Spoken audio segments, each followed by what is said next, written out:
Thank you very much, ComSec. To the officials of the Office of the Ombudsman, headed by our acting Ombudsman, the Honorable Dante F. Vargas, and to all of our Deputy Ombudsman, special prosecutors present here today. Good morning. Of course, our distinguished colleagues in the House, I would like to especially acknowledge the presence of our former President, the Honorable Gloria Macapagal Arroyo, and of course, our guests present here today, including our CSO partners, our partners from the civil society organizations. Magandang umaga po sa ating lahat.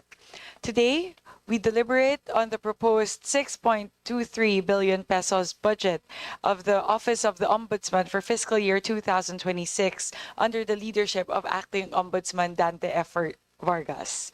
This allocation will support the office's key programs: anti-corruption investigation, anti-corruption enforcement, ombudsman public assistance, and corruption prevention. Corruption, particularly involving high-profile figures and powerful interests, continues to erode public trust and delay the delivery of essential services our people deserve. It is imperative that the government strengthen mechanisms for the swift, impartial, and transparent investigation and prosecution of corruption cases. This includes enhancing the capacity of the Office of the Ombudsman, ensuring the independence of the judiciary in anti-graft proceedings, and implementing policies that promote accountability and the timely resolution of cases, thereby serving as an effective deterrent against misconduct. By institutionalizing these measures, we can safeguard the integrity of government institutions and ensure that the delivery of essential services to our citizens is not undermined by corruption. As chairperson of the Committee on Appropriations, I recognize the enormous challenge faced by the Office of the Ombudsman to pursue accountability fearlessly, to build strong and credible cases, and to ensure that justice is served. May this hearing affirm our shared resolve that the Ombudsman must remain the nation's watchdog, mobilizer, official critic, and dispenser of justice, courageous in action, accountable in performance, and unwavering in its duty to the Filipino people. Maraming salamat po. And before I yield the floor to our Ombudsman to present the budget for the Office of the Ombudsman for fiscal year 2026, I would first like to acknowledge the presence of our Vice Chairperson in the Committee on Appropriations, who will be sponsoring the budget of the Office of the Ombudsman, Vice Chairperson, Attorney Keith Maikatan. Thank you, Madam Chair. Good morning po sa ating lahat. Sa lahat po ng ating pong mga kasamahan po sa Office of the Ombudsman, headed by Acting Ombudsman Dante Vargas. So ako po yung magiging sponsor po ninyo. So we'll be working with your office po for the preparation po ng ating pong budget defense rin po sa plenary. So yun lang po, looking forward to working with you po. Thank you very much po. We especially made sure po, Ombudsman, that the Vice Chairperson that will be sponsoring your budget is also an attorney, so he would understand the nuances and complexities involved in the operations of the Office of the Ombudsman. So with that, I would like to yield the floor to our acting Ombudsman, the Honorable Dante F. Vargas, to present the proposed budget for the Office of the Ombudsman for fiscal year 2026. Magandang umaga po sa lahat ng mga kagalang-galang na mga mambabatas sa mababang kapulungan. Pinangungunahan na po ng ating chairperson, si Congresswoman Michaela Swansing, at si pangalawahan po ng Vice Chairperson, si Attorney Keith, Attorney Mike Tan. At sa lahat ng hindi ko na mapabanggit, maraming salamat po at binigyan nyo kami ngayon ng pagkakataon na ilalatag po namin ang aming kahilingan, ang aming budget for 2026. So malaking pasasalamat po ito. At sa ngayong araw, sa itong hapon na ito, ang magpapaliwanag po sa aming budget mismo ay ibibigay ko po sa aming Assistant Ombudsman na si Miss Adori Corneto. Siya po in charge ng aming finance. Siya po ang magpapaliwanag kung ano yung aming kailangan, kung bakit ganun ang halaga na aming pong hinihiling sa sa inyo po. So maraming salamat po.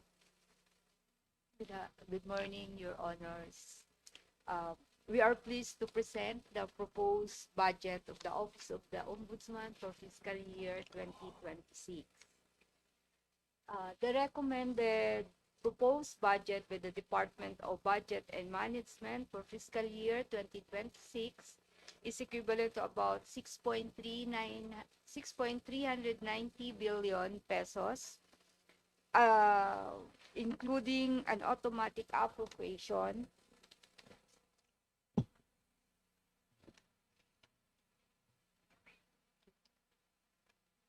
The recommended proposed budget with the Department of Budget and Management for fiscal year 2026 is equivalent to about 6.390 billion pesos, including the automatic appropriations. It is equivalent to 0.9% of the national expenditure program of 6.793 trillion pesos. Of this amount of 6.390 billion pesos of the funding proposal for fiscal year 2026 is subdivided into personal services by about 3.5 million pesos, maintenance and other operating expenses by about 2.2 billion pesos, and about 515 million pesos for capital outlay. The details on the comparative data for 2025, the current budget, and 2026 DBM NEP per program in thousand is presented. Among the salient features, this is the financial resources. Among the salient features of the proposed fiscal year 2026 budget is the requirement for the filling up of positions in the amount of 1.6 million, allocation for pension benefits in the amount of 96.8 million, provision for terminally benefits in the amount of 76.2 million, and the retirement gratuity for about 313.4 million. The provision for maintenance and other operating expenses amounting to 2.2 billion. This includes the proposed allocation for the confidential fund of 51.5 million. Additionally, provision for the establishment of an additional 3 Ombudsman Assistance Centers amounting to 45 million. This is to enhance the public access to its services. Allocation for the office ICT requirements amounting to 568.8 million to support our IT system and infrastructure modernization initiatives, such as continuing upgrade of our case management monitoring system, establishment of cybersecurity center, and the procurement of a storage area network for digitized OMB records, among others. Allocation for capital outlay amounting to 171.888 is allocated for the specific account broken down at 36.130 million for 10 units of passenger vans and 135.758 million for the upgrade of depreciated office equipment, furnitures, and fixtures. While we appreciate the DBM's recommendation for the proposed amount, the office respectfully requests both houses of Congress, particularly the House of Representatives, to consider an additional funding. by about 36.2 million pesos for the lump sum fund dedicated to creating the casual positions. This funding is crucial for implementing the digitization of prior year records, which will help preserve the essential documents from degradation and facilitate easier access to record retrieval. Furthermore, this initiative would effectively reduce the cost associated with the physical file storage while simultaneously enhancing the data protection, security, and control. Next slide, please. We also request to put up 6 additional Ombudsman Assistance Centers, which require a total funding of 163.8 million pesos. This initiative aims to further improve our public access to our services. We also appreciate the inclusion of special provision as was done in prior years. This provision grants the Ombudsman the authority to restructure the office organizational framework and permit the use of savings and income. This year, we also incorporate the payment of retirement benefits and pensions.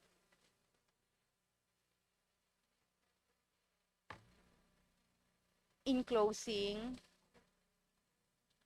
we would like to cite a relevant observation by Francisco Vidal from 2004, who noted, and I quote, "It cannot be denied that the Philippines struggles every day with the problem of poverty and corruption. Indeed, there is a positive association between the corruption and poverty. Corruption affects all of us, endangers our nations, our national life, makes the poor poorer," and I quote.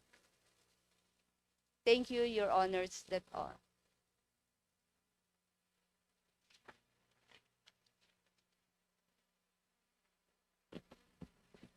Okay, thank you po to our Assistant Ombudsman, Adory Cornito. Now, the committee invites questions from the members, particularly on the utilization of the previous budget and the proposed allocation for fiscal year 2026. As part of the House's commitment to greater transparency in the budget process and in line with the current leadership's initiatives in the Committee on Appropriations to foster a more participatory budget process, we shall read the questions submitted by the civil society organizations after all members have propounded their questions to the agency. Acting Ombudsman Dante F. Vargas and his team are requested to provide the necessary clarifications and to respond directly to the issues at hand to ensure that this committee and the public following this proceeding are fully informed of the anticipated impact of the proposed budget of the Office of the Ombudsman. May I remind our distinguished colleagues that each member is allotted 5 minutes for questioning or interpellation, excluding the responses of the resource persons. When you hear the first bell, it indicates that you have 30 seconds left to conclude your questions. The second bell signifies the lapse of your allotted time. In accordance with the long-standing and the respected tradition of the House of Representatives to accord preferential treatment to the minority members, followed by the independent and majority members in alternating manner, the chair now recognizes there being no member from the minority who wishes to question our agency today. We first go to the majority. Vice Chair Lalo Matugas, you are now recognized. Thank you, Madam Chair. I have only one question, Madam Chair. My question relates to the relationship between the Office of the Ombudsman and the Commission on Audit. How does the Ombudsman evaluate and act upon COA's annual audit reports and special audit findings? When COA issues an audit report with no adverse findings or COA finds no irregularity, why do you still file an administrative or criminal case?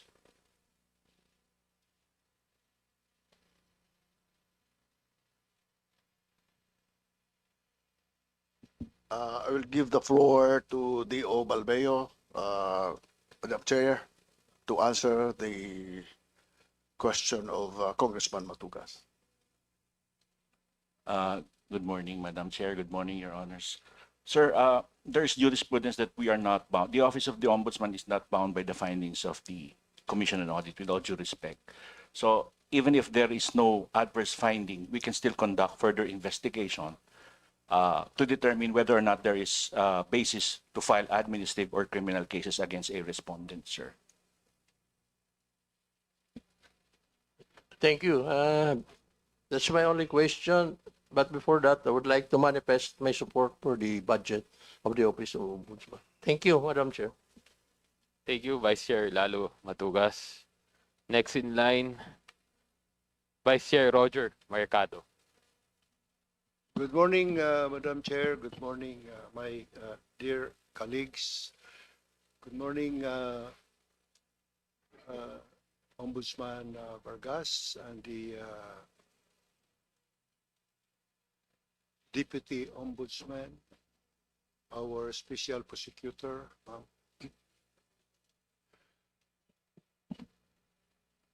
The Article 11 is very telling in these times, more specifically the past few days, because it involves the very essence of our democracy. The trust of the people is at stake.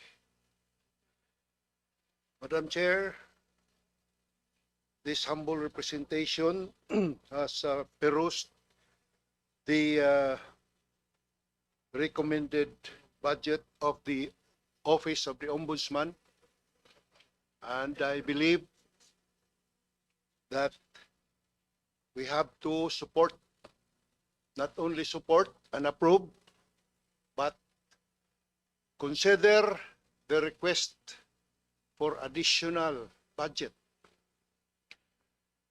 We need to reinforce, in the light of the present situation of our democracy, which is now being attacked. I believe it is incumbent upon the Congress, especially the House of Representatives, where the budget will emanate, that we have to support their budget of even less than 1% of the national budget is very small. I hope you can present more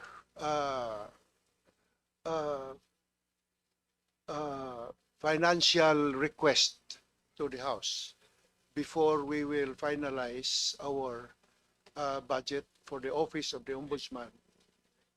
And we will request our chairperson and our members of the Committee on Appropriations to consider and approve and add more, because their request is, their accomplishment is very, it can be seen that their percentage of satisfied integrity promotion program has an 85% approval rating. Percentage of integrity and anti-corruption advocates trained, 85%. They have the public ombudsman public assistance program, which is very meager at 151 million. They have the new office of the, they are proposing for office of the public assistance office. I think this will help process our clearances and demands of our people for better service. They have afforded us a very excellent service, but with their request on Office of the Action Center, the IT, it is very laudable that we have to digitalize. This will improve the service. This is really very very important. This is timely, and their financial resources is very small. We need to provide them more, Madam Chair. No?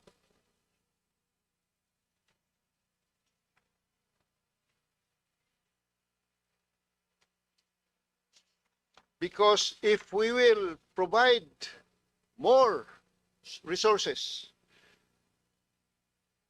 I hope we can provide them more resources, because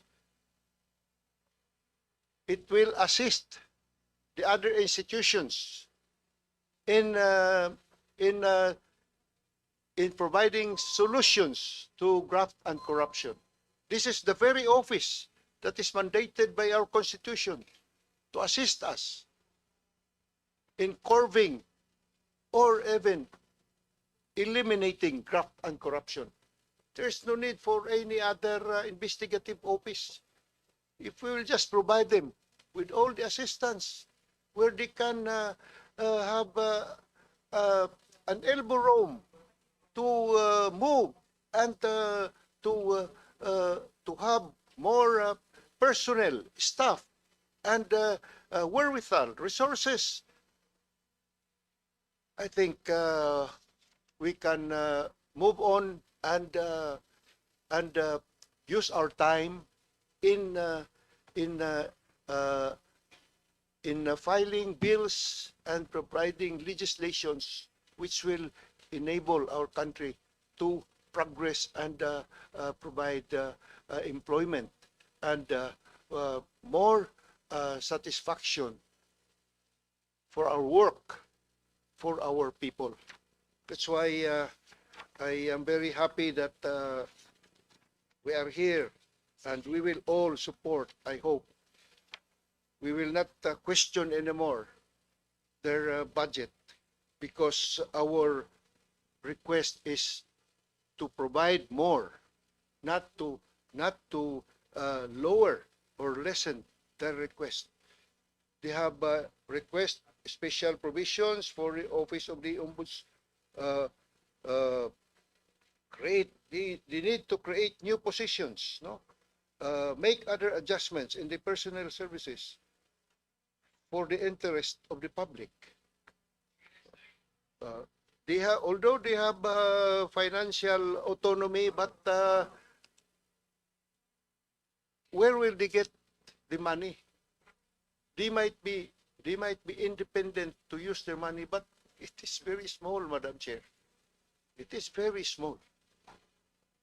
So if we can provide them with all their requests, considering their performance and their trust rating, which is very excellent, I think our money will not go to waste. Our money will be well spent.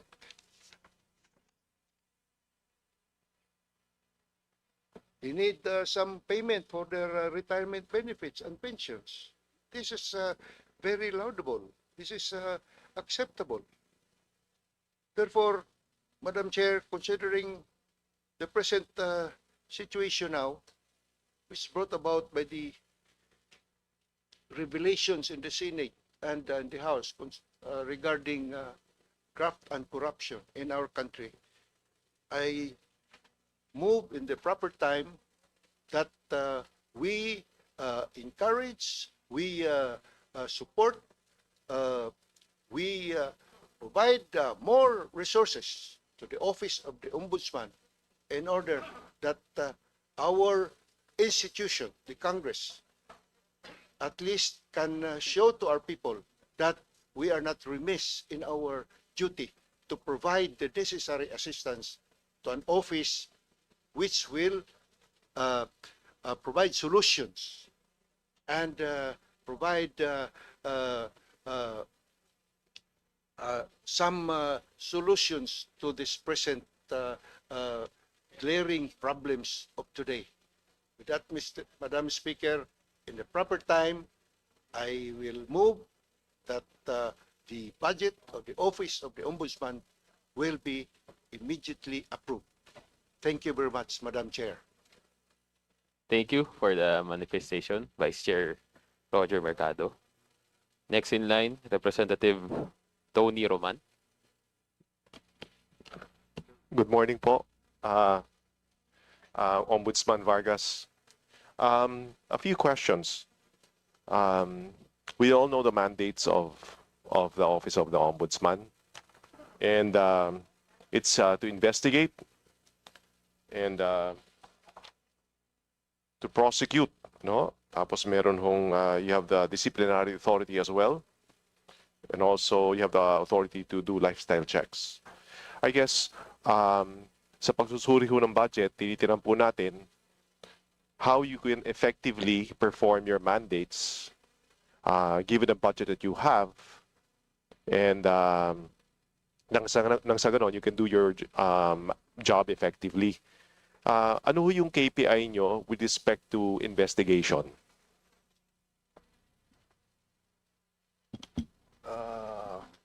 Sa katarungan po ng ating kagalang-galang na mambabatas, Congressman Attorney, ibibigay ko po ang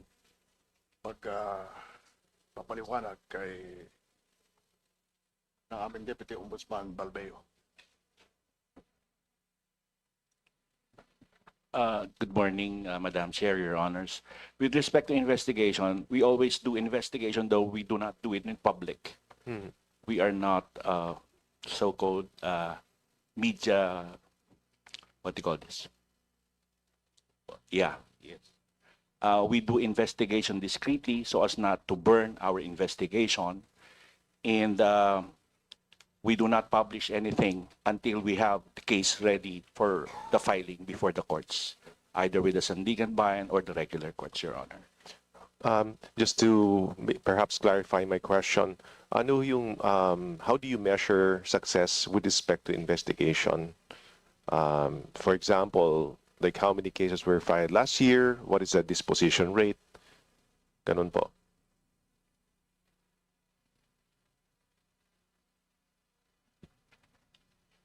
Yes, Madam Chair, Your Honors.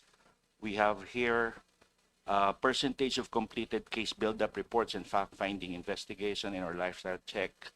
Our target for 2024 was 21.8%. As of June of 2025, we achieved 26.1%, Your Honor. A question about that. Bakit ho 21% yung target nyo? And what does the 21% represent? Yun ho yung disposition rate ho ba that out of the cases filed, you dispose of, you conclude the investigate 21% of the investigation? Ganun ho ba? Just can you Opo. Ito po ay explain? completed case build-up report and fact-finding investigation or lifestyle check. Nag-result po ito ng filing for criminal or administrative cases po. 21% of the time? Ganun ho ba yun? Out Yun of all po, opo, cases? opo. I'm sorry, 2024, it was the actual target. 21.8% is the actual target, sir. Can you explain po yung metric na yun? What do you mean by 21%?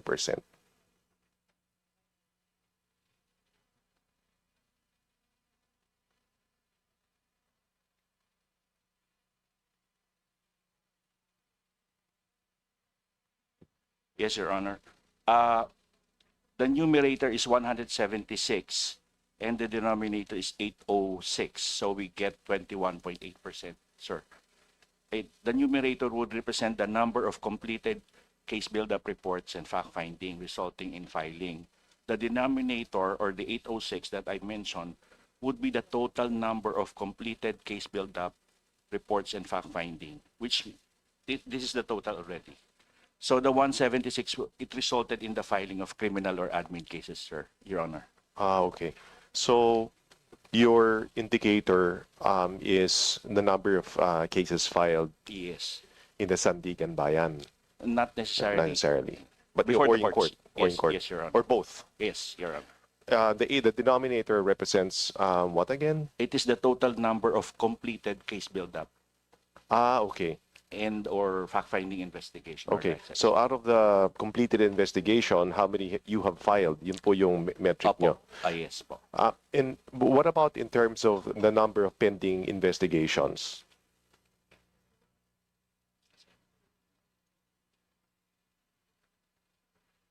Ano ho ba yung docket ninyo ngayon? How many cases are pending?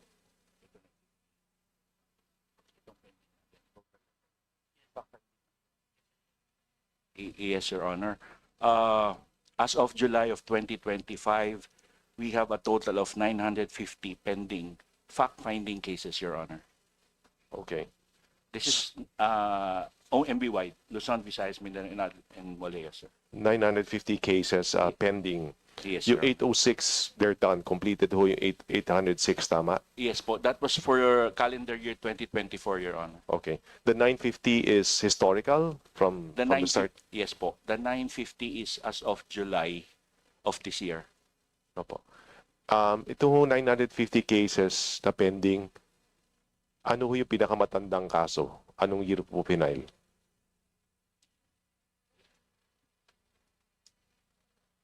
I apologize, Your Honor. We don't have the data on that, but we'll provide you, Oh. Your Honor. So I guess in terms of the budget that we have, how does the budget reflect your efforts to actually bridge the gap or close the gap of 950 cases?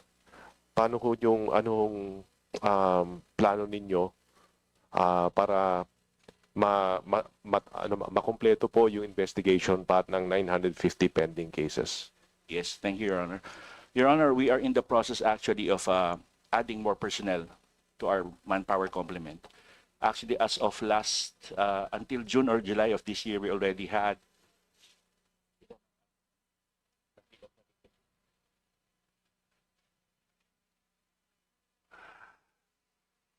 a total of 210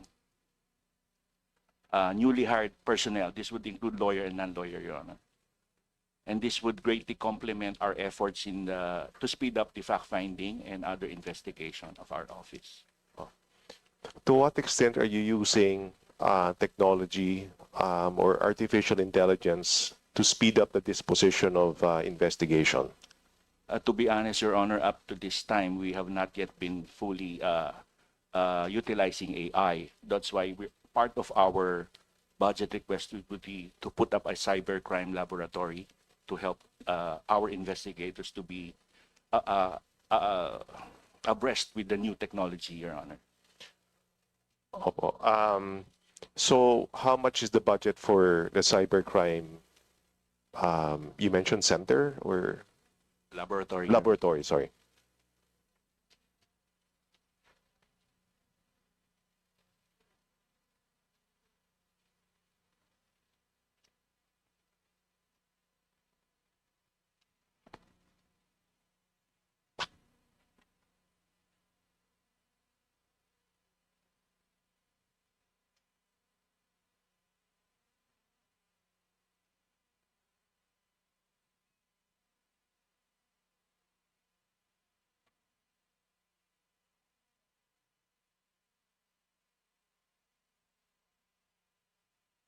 Yes, Your Honor, we are hopefully requesting for 568.735 million as part of the MOOE, and this would finance or be used partly to beef up or put up a cybercrime laboratory. Is that are you in contact with a provider or supplier for the cybercrime laboratory? In all honesty, at this point, Your Honor, we do not have yet because we don't have the funding. Okay. Hayaan nyo. Yes. Full support naman po ako sa budget nyo eh. Yeah, thank you, Your Honor. But I have to ask these questions. Yes po. Now, you mentioned earlier there's a backlog of 950 cases, being investigated, Yeah. It's pending, Your Honor. pending. yung ano, you have the power to preventively suspend officials. Yes, Your Honor. Is that preventive suspension automatic when there's a case being investigated? Not necessarily, Your Honor. There are certain requirements for us to impose preventive suspension. One of which is that if we need to preserve the documents on hand by the respondent, we have to use that extraordinary power to suspend this certain public official, Your Honor. And also another requirement is that if the evidence is strong, that will lead to the dismissal of the respondent, we do exercise that prerogative to suspend the public official, Your Honor.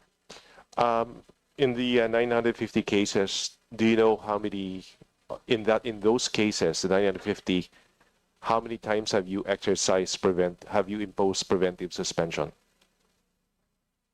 For the 950, Your Honor, that is just for fact-finding. It's not yet in the preliminary investigation. Sa preliminary investigation, you have the capacity to. Yes, Your Honor. I guess so. The next question is, of the 950 cases, how many are under preliminary investigation?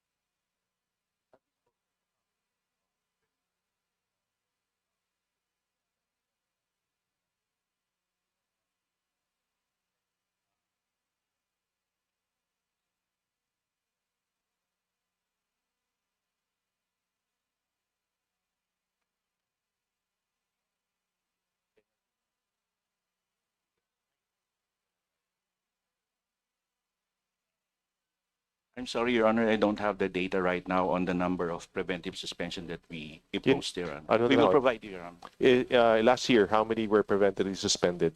If you have it. If not, I'll move on.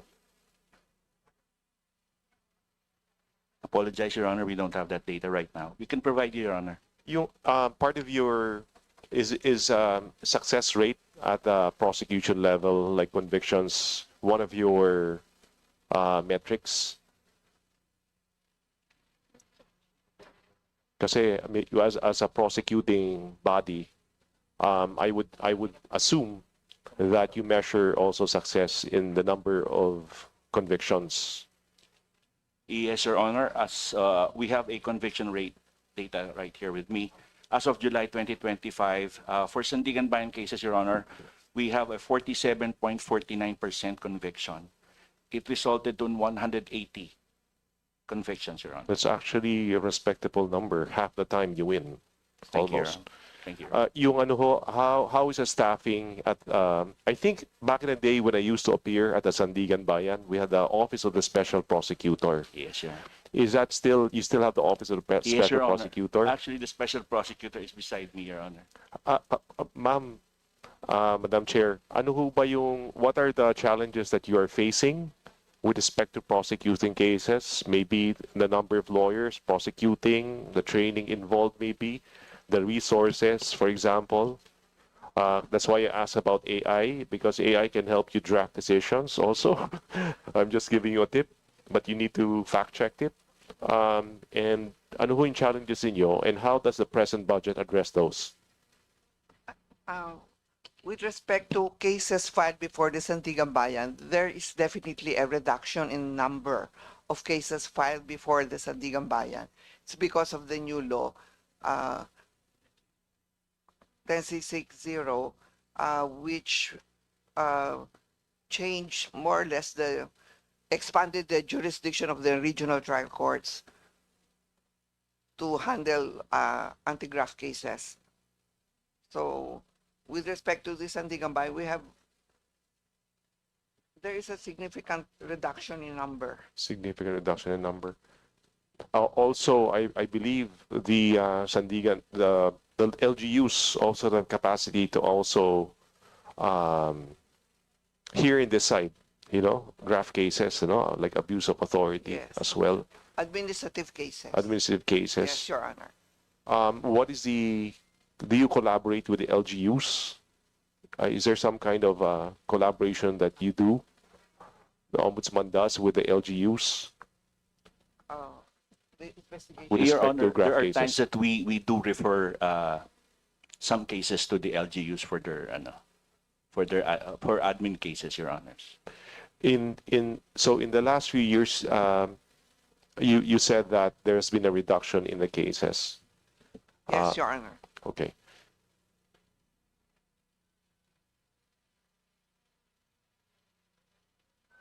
Okay. So one last question. How can you make sure that the budget translates into faster investigations, stronger prosecution, and real convictions? Parang here's an opportunity for you to actually sort of just like sum up everything and tell how does this budget make you more effective in discharging your mandates as your constitutional mandates? Your Honor, part of the budget that we are requesting would be channeled to training programs for our prosecutors and investigators. This would really help them to be up to date in the latest jurisprudence and other pronouncements by the court. Likewise, training programs such as those that we intend to provide for our investigators would necessarily give them that additional knowledge so that they could cope up with the demands of the technology and other,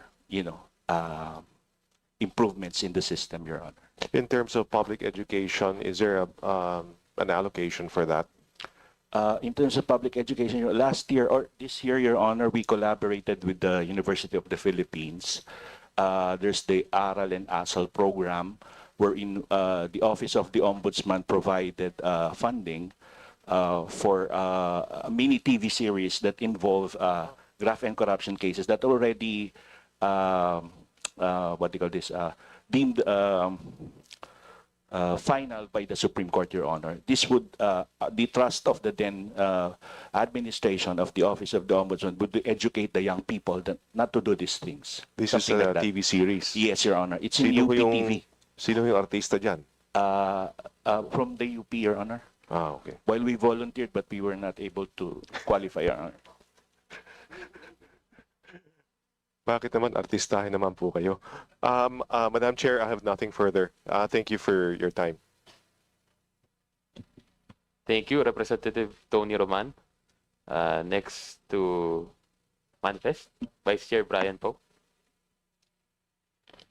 Thank you, Madam Chair. Of course, the Office of the Ombudsman is a very important part of our government when it comes to accountability. I'd like to laud the Office of the Ombudsman on preparing a panel to support the flood control investigation. Just recently, I think about 6 days ago, you're forming a 13-member panel to support the President's initiative. Kailangan talaga natin pondohan ang Office of the Ombudsman para matuloy nila yung panel, para supportan yung Pangulo natin sa investigation pagdating sa flood control. Napakahalaga ito dahil sa alam ko, yung tungkulin ng panel natin is to look into the bidding. No, this is an important process of government that needs to have transparency and needs to have accountability. Kaya napakahalaga ang panel na ito. And because the panel was formed only recently, itong September, sigurado po ako wala pa yan sa budget ng 2026. Kaya, Madam Chair, if we could look into kung magkano po ang kailangan nila para ipakita natin na Congress is supportive of this investigation and supportive of the efforts of our President and the Ombudsman. Yun lang po. I just wanted to bring that up and make sure that our kababayans are aware na may ginagawa po ang Office of the Ombudsman and of course, on our end sa Congress to support these investigations. Moving forward, I just have one question lang, update lang po. Alam ko last year kasi nag-file po kayo ng charges ata for Farmally. If I'm not mistaken. Ano po yung updates regarding Farmally? Curious lang ako at syempre yung mga constituents po natin. Madam Chair, Ang sagot po diyan ay si Tio Balmeo po ang sasagot po.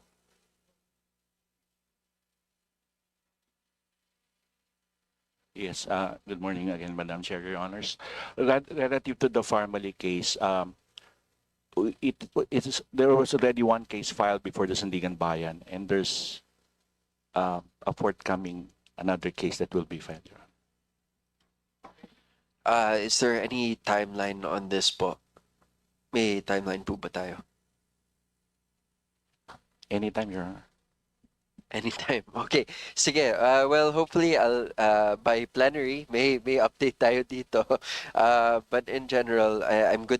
I'm happy to know na may progress po tayo pagdating dito sa Farmally kasi maliban dito sa mga flood control issues natin ngayon, syempre once upon a time yung Farmally was the big case of the day. Kaya let's show our kababayans na there's moving progress and accountability when it comes to even old issues of the day.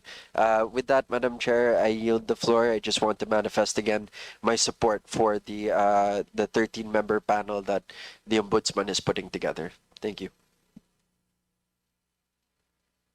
Thank you, Vice Chair Brian Poe. The chairperson would like to ask some clarificatory questions po. Thank you very much, Vice Chair Attorney Mike Tan. Just wanted to ask a few things po. I'm looking at the utilization rates for the Office of the Ombudsman in the previous years. And maganda naman po yung utilization rates. It's always above 96%. Actually, and so far 95% po for year 2025. So we would like to commend you on that po. We're able to see na kung ano man po yung ating ipinagkakatiwala na pondo sa Office of the Ombudsman ay nagagamit po talaga. So perhaps a few questions po, also jumping off from the questions of my colleagues. The first po being the metrics as mentioned by Kong Tony Roman. So may we again reiterate po the request lodged by Kong Roman, if we may please ask for additional information po at the granular level, preliminary cases, nasa na po, at which stage each of the cases are, para lang matrack lang po natin yung in terms of physical accomplishment po. We will do that, Madam Chair. Thank you very much.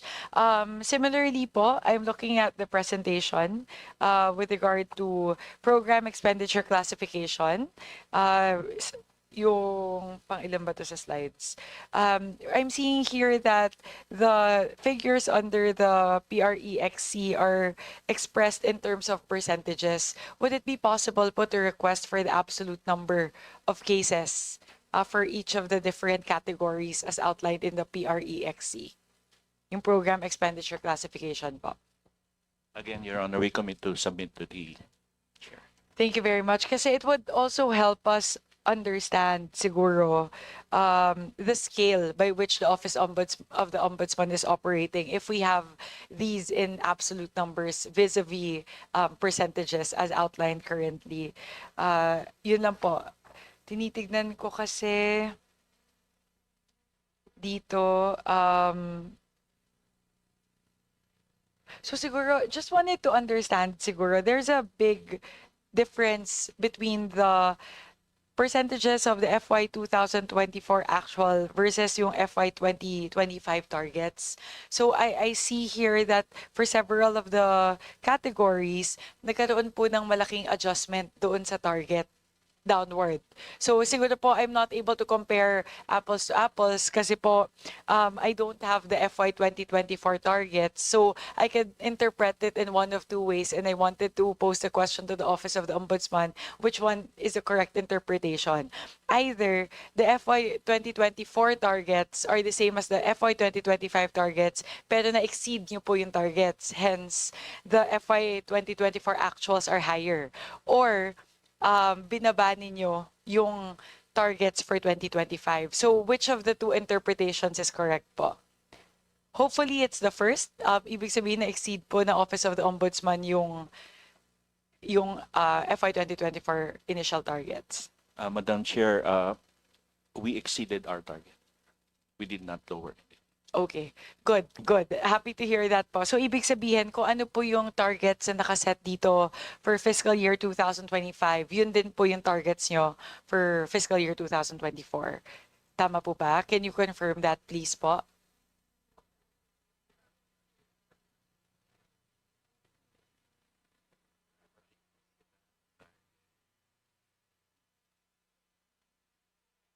I was informed, Your Honor, that we increased our target for 2025, having reached the 2024 target. That's good. It's actually, okay, good thing that we clarified that kasi medyo ang akin po siguro, halimbawa po, under the Anti-Corruption Enforcement Program, under number 5, percentage of criminal and civil cases tried in court not resulting in an approved demurrer to evidence. Di ba, 92.17% yung actual ng 2024, pero 21% lang yung target for 2025. So parang nasa isip ko, ang ganda nung accomplishment, 'di ba? Parang 'di ba, yung maganda ba yung accomplishment pag ganun? Ang ganda nung accomplishment, pero bakit binagsak yung target? Kasi na-hit yun na yung 92%, so bakit yung ibababa sa 21? So yun lang siguro, just wanted to understand that po.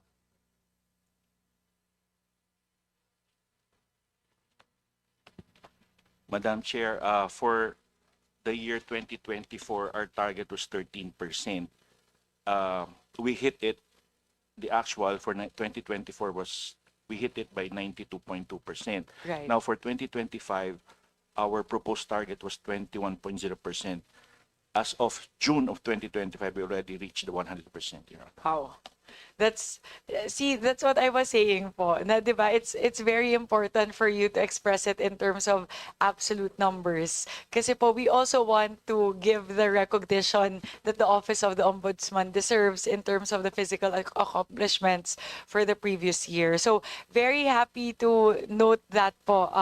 Because as you can see po, medyo nakakunot yung noo ko kanina going through this because I was trying to understand which of the two interpretations is correct. So I'm happy po na it's the first interpretation, which is yung 2024 targets and 2025 targets are roughly the same kanina. But then again, ang nangyari po, na-exceed ng Office of the Ombudsman by a lot, like super a lot yung target po for 2024. Hence, actually, you've actually increased the targets for 2025, and thus far, you've already exceeded those targets by a lot. So, very happy to We hear will that provide po. you, Your Honor, with the complete data that we Yes, thank you very much po. Siguro, para po mabigyan ng hustisya yung accomplishment ng Office of the Ombudsman, if we may ask for 4 columns po. So, it would be FY 2024 targets versus FY 2024 actuals, and then 2025 targets versus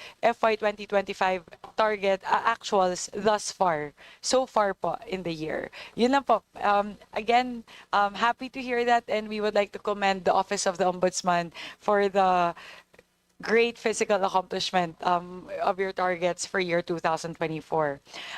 Next question po would be with regard to the special provisions, the requested special provisions as discussed by Assistant Ombudsman Cornito a while ago.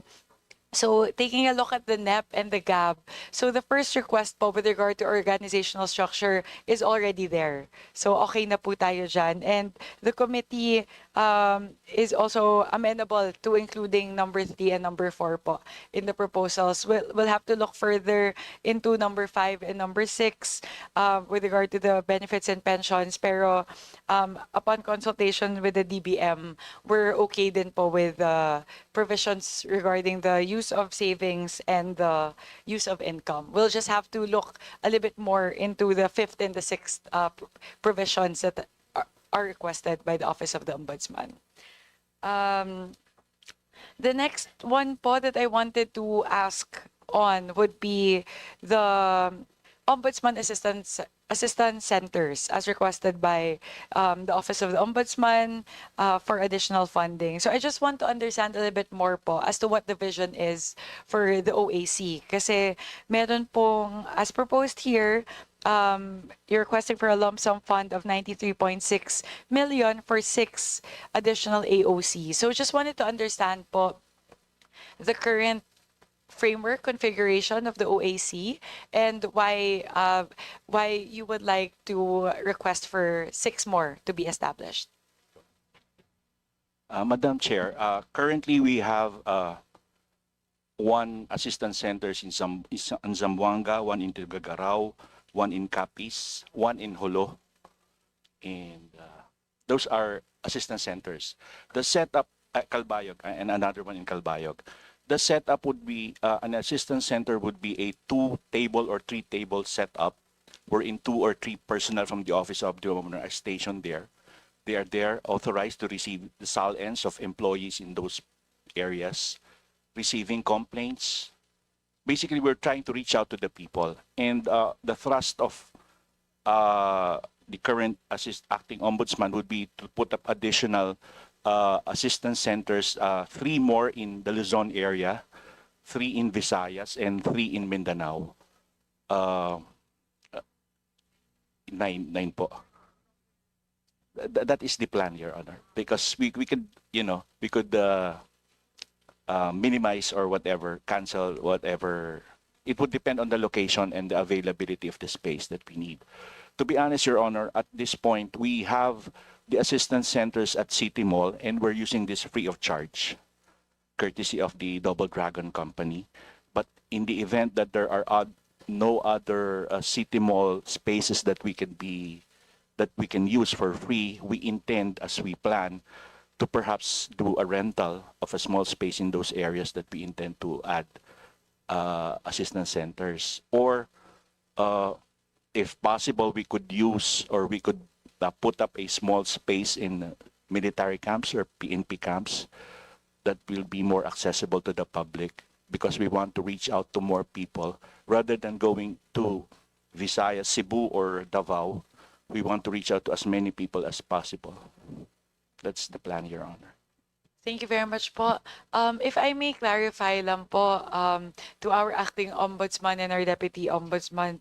So ano po yung naging accomplishments? You have, if I heard it correctly, 5 OACs. So ano po yung, kasi po dalawa yung main coverage nila, di ba? It's to get the SALNs and to get complaints. So, siguro po, gusto lang namin maintindihan kung ano po yung additional accomplishments ng Office of the Ombudsman that may be attributed to these OACs po. Mas marami bang nakapagsumbong? Mas marami po bang na-actionan ng mga kaso? I'm sorry, I forgot that we have an assistance center in Pasay, Your Honor. So, 6 po in total, right? Yes po. Opo. We receive a total number of, this is for clearance only, Your Honor. For Pasay area, for the Pasay OAC, we have 268 applications rather. For the Tuguegarao Assistance Center, we receive 171 clearance application. For the Rosales, it's satellite office in Rosales, it's not an assistance center, it's a full office, Your Honor. We received 952 applications, a total of 1,391, Your Honor, as we speak, as of September 9 to 2025, Your Honor. This would be only for clearance applications, Your Honor. We do not have with me the data on the number of complaints and assistance that we provided in this area, Your Honor. If we may please request for that information po from the Office of the Ombudsman family, just so we can be able to more accurately assess. Kasi po, perhaps on our side, it seems to me it's more administrative at the moment, di ba po? Kasi given the, as mentioned by Kong Brian po, given the current developments with regard to the flood control probe, we know that a lot of these, as also directed by the President, would emanate from the locality. So, yung mga reports po, yung sumbong sa Pangulo, yung mga, mas nakikita po kasi ng mga kababayan natin kung ano talaga yung nangyayari sa ground. So, we hope that the Office of the Ombudsman can also consider that aside from having these OACs act as mostly administrative centers for clearances and acceptance of SALNs, sana po maging avenue din po sila para sa mga kababayan natin na gusto pong magsumbong, may gustong idulog patungkol po sa mga nakikita nila, most especially with regard to the flood control developments po. So, siguro, yun po, siguro if I may suggest po on the part of the committee, if the Office of the Ombudsman may consider expanding the scope of the OACs. Yes, we will do that, Your Honor. In fact, as of now, we intend to detail or assign permanently a lawyer per each assistance center so that this lawyer can provide the necessary advice and or what do you call this? Help assistance in filing the complaints or the other assistance that they can provide. Because right now we don't have any lawyers for the assistance centers. So that's a plan, Your Honor. The lawyers po, Deputy Ombudsman, would the lawyers be accounted for in the budget proposal for 2026? Kasama na po ba siya na-factor in yun na po ba? Not yet, Your Honor. If you may please give us an estimate kasi po again as mentioned by my colleagues, kailangan po kasi we want to equip the Office of the Ombudsman for all the new developments, and you're gonna play such a critical role in the facilitation and ultimately conviction of the cases that will be filed with regard to in relation to the flood control development. So we want to make sure for fiscal year 2026 that the Office of the Ombudsman is well equipped in terms of manpower, in terms of resources to be able to perform that ever expanding mandate po, especially in light of the development. So particularly for this po, if we may please ask for the cost estimate on how much it's going to take to expand, I guess, the scope of what the OACs can do. And yung pangalawa po, also in line with Kong Brian posed question a while ago, it's really that manpower and resource complements that you would need to enable the operations of the flood control panel that you've put together. So, yun na po. Gusto lang namin maintindihan kung ano po yung budgetary requirements ng Office of the Ombudsman to operationalize the flood control panel. So, dalawa po yon, yung sa OACs and yung sa flood control panel. Ano po ba yung nakikita natin na composition? If you may disclose lang naman po. Like in terms of manpower, in terms of the scope, in terms of siguro would it require additional office space for that FC panel?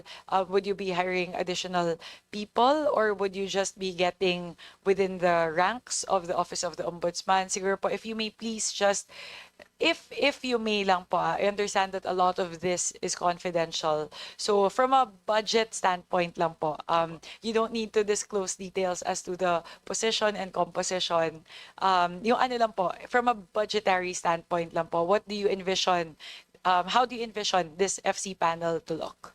Well, initially, Your Honor, Madam Chair, we intend to offer existing personnel in our office who want to relocate to the provinces.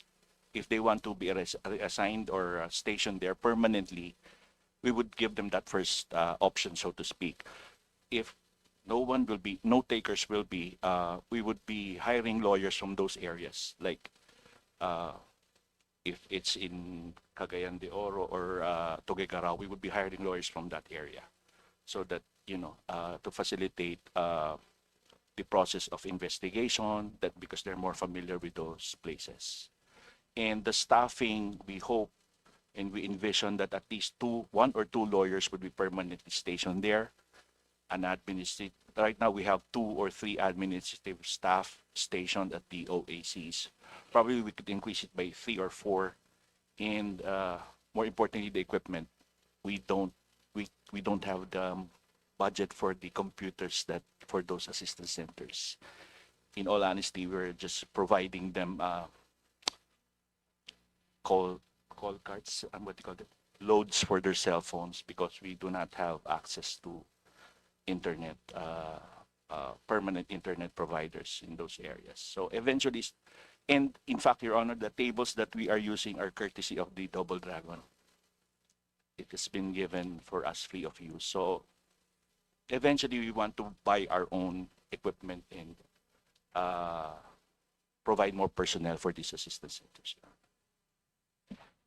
Thank you po. So, well, given the limited fiscal space that we have, as we all recognize po, we'll take a look on how we can go about this. So, depending on how much fiscal space we're able to find, we can either go the first route, which is to equip the existing 6 OACs with the additional resources, the equipment, the manpower that are needed. And if we're able to find more, perhaps we can allocate budget for the establishment of the additional OAC. So siguro po that's the route that we could go in terms of deliberating the funding, the additional funding that we may provide to the Office of the Ombudsman. So for the benefit po of the committee and for the benefit of the Budget Amendments Review Subcommittee who will be deliberating on the proposed amendments, hingiin ko po sana yung impormasyon na yun patungkol po dun sa magkano kung if in case we're not able to find existing staff that would want to be deployed to the OACs, magkano yung additional requirement for hiring these lawyers who we can station in the different OACs at magkano po yung computers, yung equipment requirements para po sa OACs. So, but yung request lang po siguro namin from our side is we hope that OACs could serve an additional purpose, which is to be that place where people can report complaints as opposed to being generally or dominantly an administrative arm lang po. Actually, Madam Chair, they're doing that. They are receiving complaints in those assistance centers, but they forward it to either to the Visayas office or the Mindanao office or the central office. They're doing that, Your Honor. Pahingi lang po ulit kami ng physical targets nung Yes. AOCs, nung 6 na AOCs in terms of complaints received, complaints processed, SALNs received, clearances issued, etc. po. Just so we can assess all of these po. Thank you very much po. And lastly po, just wanted to understand, I always ask this from departments po who request for additional manpower. How is the situation looking like po for the Office of the Ombudsman with regard to unfilled positions? In terms of your staffing pattern po. Actually, Madam Chair, as of June or July of this year, we already hired about 100 or plus, or 200 plus lawyers and non-lawyers. To be honest, Your Honors, our main dilemma and obstacle in filling up positions in the Office of the Ombudsman is the office space that we have. We are so cramped in our office here in Quezon City. The original plan was to put up a building at the rear portion of our office, but it's quite unstable because there was a creek that was situated there. They just diverted that creek. So it was not physically possible to put up a building there. That is the very problem that we are facing right now. We are too cramped in our office. So probably, hopefully, we could purchase another lot where we could put up a new building for to expand our office space. To be honest, Your Honor, in my sector, the Office of the Deputy Ombudsman for the military, I do not have an entire floor with me because my floor is shared with our Central Records Division. So that is another problem for my sector, actually. And this goes for the Visayas and the Mindanao offices also, and Luzon. We are so cramped in our office, so we hope that we could, in the near future, that we could put up a new building, probably within Quezon City, if possible, to put up another building so that we could accommodate and hire more personnel. Your Honor. I was a I'm an alumna po of Philippine Science High School, main campus. So magkapit-bahay po tayo. I know that creek, um, and the things we see on that creek. So alam ko po na hindi nga talaga stable yung area na yon. So I understand completely po when you explained it to me why it's not possible to build a space on along that creek. So siguro po, kasi po, perhaps my dilemma right now is we want the Office of the Ombudsman to be able to ramp up your operations kasi ang dami pong mga kaso and we would need to hire additional lawyers to be able to process cases faster. So, but then again, if the limitation is not on finding the right people, but rather where to house these new hires once they're hired, perhaps po, if the Office of the Ombudsman is amenable to that, instead of allocating funds for the purchase of a lot and the build out of a building, which may take a while, is it an option to rent?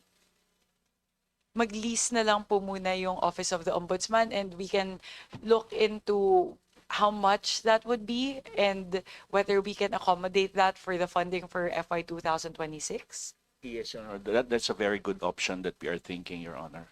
But to be honest, Your Honor, we only have an acting ombudsman, so we might as well wait for the permanent ombudsman that will be appointed by the president. We can move forward from then on. Opo. I think the worry lang from our side is the timeline that we're working at. Because we would need to be able to understand how much to lodge, how much funding to lodge within the Office of the Ombudsman. On our side po in the House, we'll have to do it by the early part of October. So siguro po kahit indicative, if that may if that may be suggested to us by the Office of the Ombudsman, just to, just for us to be able to consider it for the current budget cycle po. Thank you, Madam Chair. We'll work on it, Your Honor, and we thank you for recognizing our problem and proposing a solution to our current situation, Your Honor. Thank Yes, you very much. because I know our colleagues here today recognize the very critical role that the Office of the Ombudsman will play in making sure that the independent commission, the independent panel that our president would like to put together to address the flood control developments, the alleged anomalies, essentially you would play such a huge role in making that panel successful. And I know that that would entail additional work, additional responsibilities on the part of the Office of the Ombudsman. So, of course, on our part po, maganda po na bring out po ng mga kasamahan ko dito that was not at all factored in when you planned for your FY 2026 budget. So we want to make sure that we're able to factor that in. May panahon pa naman po na mapasok natin yan sa proposal natin for fiscal year 2026. So again, we would need the help of the Office of the Ombudsman family to please help guide us para po malaman natin kung ano yung mga kailangan nating idagdag and which specific line items we would need to account for as we finalize the budget for the Office of the Ombudsman for fiscal year 2026. Yun na po. Kasi we were all saying po na, di ba, we support the increase in the budget of the Office of the Ombudsman. But as chairperson po of the Committee on Appropriations, I would need to operationalize that. So, kailangan ko pong maintindihan which specific items and how much we need to allocate for these specific items. Okay? So, yes. So, siguro yun lang po. I think it's a resonating sentiment on the part of our members in the House that we are in support of an increase in the budget of the Office of the Ombudsman. So we'll just wait po for those additional information. My apologies po, but would it be possible for you to provide the additional information to us? Medyo maikli lang po yung timeline. Kaya po ba within 48 hours? Kaya po by Friday? Kaya po. Sige po. Kasi, apo. Your Honor. Thank you very much po. Because we would need to bring that in front of the deliberations of the Budget Amendments Review Subcommittee matatapos na po kasi kami sa committee deliberations namin by September 16. So kailangan po maayos na po natin lahat ng mga proposed amendments before we go to the plenary. Okay. All right. So given that Madam Chairperson,